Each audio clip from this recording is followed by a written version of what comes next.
एक साल पहले मेरे साथ एक अजीब घटना घटी। हमारे फाइनल एग्जाम आने वाले थे और मुझे अभी भी बहुत पढ़ाई करनी थी। आमतौर पर हमारे स्कूल की लाइब्रेरी 5 बजे बंद हो जाती थी, लेकिन एग्जाम के कारण स्कूल ने फैसला किया कि लाइब्रेरी आधी रात तक खुली रहेगी ताकि छात्र वहां देर तक बैठकर पढ़ाई कर सकें। मेरा घर स्कूल से बहुत दूर नहीं था, इसलिए मैं घर पर पढ़ाई करने के बजाय शांत लाइब्रेरी में जाना पसंद करता था। मैं ज्यादातर वहीं एग्जाम की तैयारी करता था। उस दिन मैं 6 बजे घर से निकला और जल्दी ही लाइब्रेरी पहुंच गया। मैं पढ़ाई में इतना डूब गया कि पता ही नहीं चला कि अब रात के 10 बज चुके हैं। मैंने पहले कभी इतना देर लाइब्रेरी में नहीं बिताया था। आमतौर पर मैं 8 बजे के करीब घर के लिए निकल जाता था। 8 बजे भी लाइब्रेरी में कुछ बच्चे जरूर होते थे, लेकिन 10 बजे पूरी तरह शांति थी। मेरे पास बस 10 से 15 मिनट का काम बचा था, तो मैंने सोचा जल्दी से खत्म करके घर लौट जाऊंगा। मैं पढ़ाई में पूरी तरह खोया हुआ था। तभी मुझे किसी के लंगड़ाकर चलने की आवाज आई। मैंने तुरंत अपनी किताबें समेटी और लाइब्रेरी से बाहर भाग गया। स्कूल की लाइब्रेरी के बाहर बहुत लंबा गलियारा है। उस गलियारे के आखिर में दाएं मुड़ने पर स्कूल का मेन गेट है। मैं जल्दी जल्दी गलियारे से होते हुए बाहर जाने लगा। तभी मैंने देखा कि एक औरत गलियारे के आखिर में खड़ी है। मैं नहीं जानता था वह कौन थी, लेकिन जैसे जैसे मैं उसके पास पहुंचा, मुझे बहुत अजीब और डर लगने लगा। मैं इतना डर गया कि मैंने आवाज लगाई, कौन है वहां? मेरी आवाज के साथ ही वह औरत कुछ ही सेकंड में गायब हो गई। मैंने राहत की सांस ली और दरवाजे से बाहर चला गया। थकान और भूख के कारण मैं ठीक से चल भी नहीं पा रहा था, लेकिन मैंने देखा कि सड़क एकदम खाली थी। ये बहुत अजीब था, क्योंकि ये सड़क हमेशा व्यस्त रहती है। रात में भी लोग चलते रहते हैं। डर की वजह से मैं चलते चलते नीचे ही देख रहा था।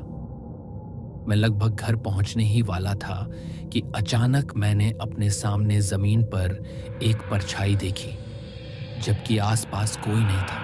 जब मैंने सिर उठाया तो देखा एक औरत मेरे आगे आगे चल रही थी। वो बहुत अजीब लग रही थी, जैसे वो अपाहिज थी और चलने में उसे बहुत मुश्किल हो रही थी। वो इतनी धीरे चल रही थी कि मैं तुरंत उसके पास पहुंच गया। अब मैं उसके इतना करीब था कि उसे साफ देख सकता था।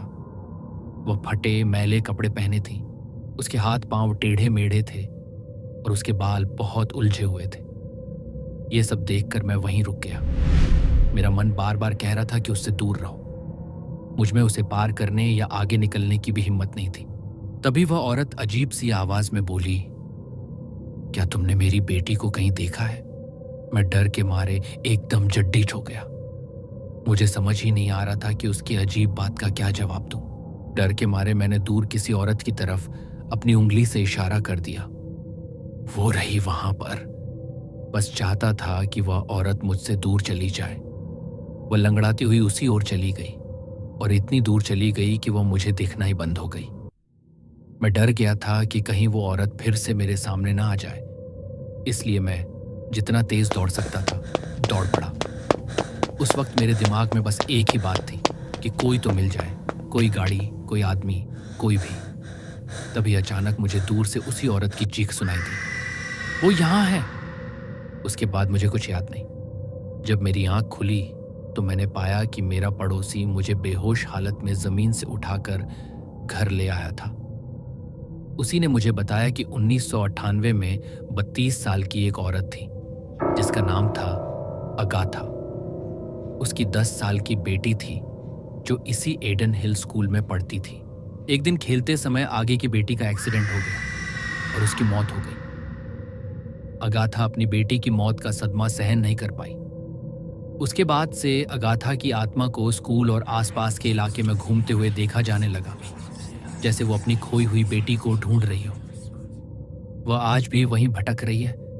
उम्मीद करती है कि कभी अपनी बेटी से फिर से मिल जाएगी। नमस्ते दोस्तों, उम्मीद है आपको ये कहानी पसंद आई होगी। कमेंट जरूर करें और अगर चैनल सब्सक्राइब नहीं किया है तो जरूर करें।